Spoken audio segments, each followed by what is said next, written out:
If you are completely honest with yourself, would you say that you are spending your free time in a way that is actually adding something positive to your life? It's actually helping you to move forward, to improve yourself, to move towards your goals, or at the very least, it's sort of providing you with something positive in a sense of relaxation or increasing your mental health. Or would you say that you are primarily spending your free time trying to escape from your life a reality that you don't really like that much, instead of actually trying to fix it?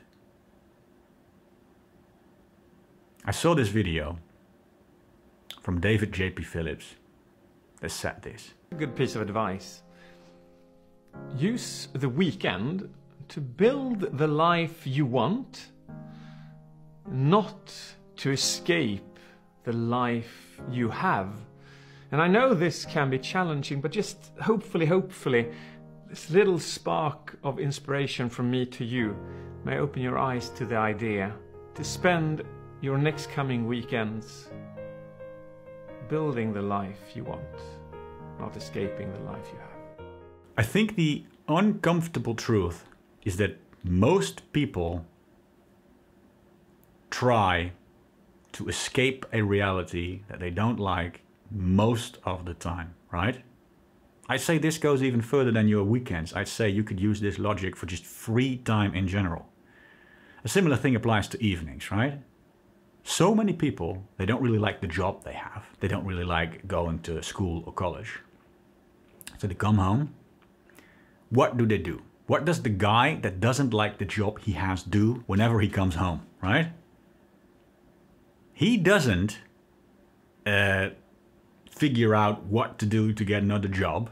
He doesn't learn new skills so that he can get a new job. He doesn't make overtime so that he can get a promotion. He doesn't work on his own business that he dreams of having.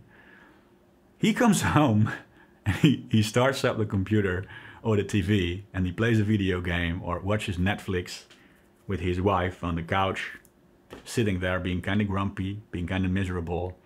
Or maybe he's watching on his phone, checking social media, and then he beats his meat to porn and then he goes to sleep, right? And then another miserable day starts. That's what most people do, right? Even the breaks that we take during work. You have a 15-minute break.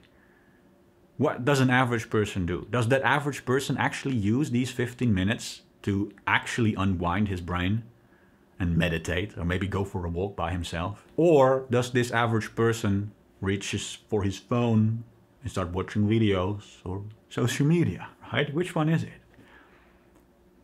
The average person spends the majority of his free time trying to escape from a life that he or she doesn't like, instead of trying to actually fix it, right?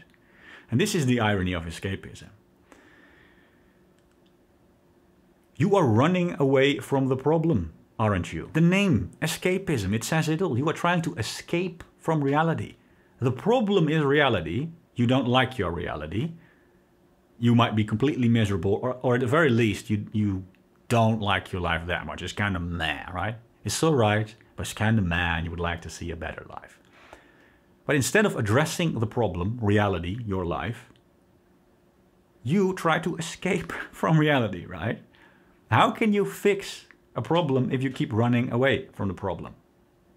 If you keep trying to escape reality instead of actually facing reality and trying to make things better. And now I've seen people trying to defend escapism, and they say, well, the work-life balance, right? You can't always be on the grind. You need some relaxation as well. And that's where entertainment comes in. Relaxation, unwinding the brain, playing my video games and using my social media. You know, yeah, the work-life balance argument is a fair argument. If you would actually use it for things that are actually good for you. If you would use this argument for meditation, going to the gym and going on walks, then yeah, sure, You need these things to unwind your brain.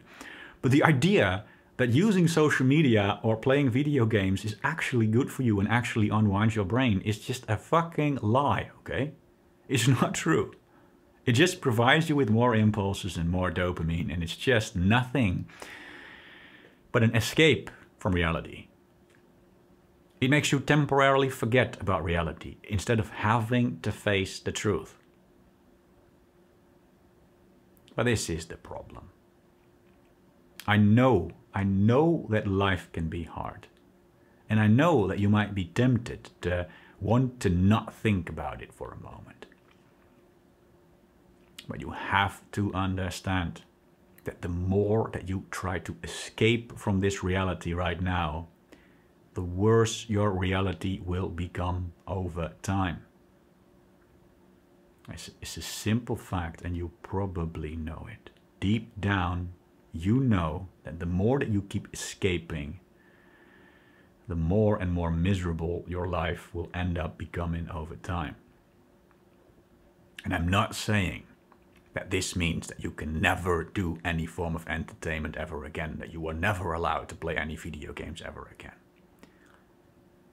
But I am saying that if you are not that satisfied with your life right now, and you spend more of your free time, your evenings, your weekends, and your breaks on modern entertainment, on escapism, then you are spending free time on actually working towards your goals and trying to increase your mental health. That your life is not going to get any better. Your life is guaranteed to get worse and worse over time. What you really need to do, spend less time on escapism, on modern entertainment, video games, Netflix, social media, porn, etc. And more time actually working towards your goals. What these goals are, that's personal. You're going to have to think about that for yourself and write them down. But I do think here are a couple of universal things that are going to help everyone out. Number one, meditation. I've mentioned this one before in so many of my videos, but meditation trains your mind. It makes your mind stronger. It makes it easier for you to resist temptations. It makes it easier for you to deal with the fact that life can be hard. It makes it easier for you to bring up discipline, to work towards your goals, etc. There is no reason why anyone that wants to improve his or her life would not meditate. It's just stupid, okay? It's like wanting to lose weight and to become muscular, but not wanting to exercise. It doesn't make any sense. Everyone should meditate. Number two is exercise. Even if you don't care about becoming very muscular, very good looking, exercising does something to you mentally. It teaches you discipline, it teaches you persistence, and it is like probably the biggest boost in confidence and belief in yourself that you can possibly get, because you can see yourself progressing, right? It is the most solid form of literally seeing the results of your hard work, and that sparks something inside of you that translates to all the other aspects of life as well. Another tip that I have for you is that when you are trying to figure out what your goals are and how to actually start working towards them, is don't overthink them. So many people get stuck in insecurity. They think they have to have the perfect goals. They have to have the perfect business plan before they can start working on their business, right? Because what if the business fails? Or they are afraid to start doing something because they think their goals might change, right? What if you will not have these goals anymore a couple of years from now? Then you've wasted a bunch of time, energy, and maybe even money, right? The biggest mistake that you can make is not starting. The only way to truly fail at life is being afraid of failure. You see, small, short-term failures, that's part of life, and it doesn't matter. You're never going to be perfect. Failing at business is how you're supposed to do business, right? There's practically no one in business that doesn't fail. Trying to increase your social skills. You're completely awkward with women. You don't know how to seduce women. Well, you are going to get rejected a couple of times, right? But these are the short-term failures that you are going to have to learn to accept if you don't want to become a complete failure in the long term. If you're never willing to get rejected, you'll never end up actually getting a girlfriend.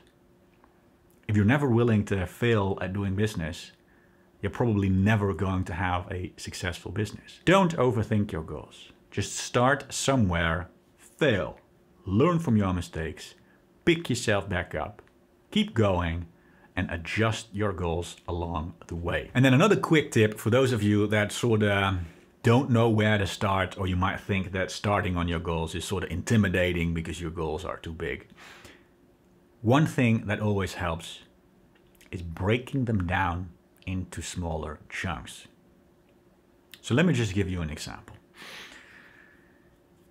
You want to go to the gym, right? You want to improve yourself physically, but you don't know where to start. There's so many advice on the internet, and you also think it's very intimidating to go to the gym because, wow, that's awkward, right? What is the first step that you can take? Well, try to break it down into small enough chunks so that you actually have like a solid plan of what you can do right now. What is it that you could do as a literal first step? Open up Google, okay? This almost sounds like a joke, but no. Your first step is to click on Google and then to type beginner home body weight workout. And then you pick one. And this one might not be optimal. But it doesn't matter. Because now you have a first step that actually makes you start working towards your goal, right? And as you start working towards that goal, you will start to feel better. You will start to feel more confident. You will get more motivation to continue. You will learn more, and you will adjust your workout routine along the way. And in the end, you would have progressed a lot faster than if you would have just sat there being sad, thinking, oh no, I need to find the perfect workout routine. Oh no, I need to gather the courage to get a gym membership because a gym membership is better than working out at home, right? Yes, going to the gym is better than working out at home. But starting somewhere is even better than doing nothing, right? That is the most important thing. So just break it down into small enough chunks so that you can start somewhere, that you actually start doing it. That's the most important thing. And please remember, guys, escapism makes things worse. I know that life can be hard. I know that you might be tempted to sort of just forget about life for a minute, or an hour, or a weekend, or more. And sometimes you can. I'm not saying you never can. But you have to be awfully aware of the fact that the more that you do this, the more that you escape reality instead of actually face reality and actually fix the problem, the worse your reality is going to become. That's the truth.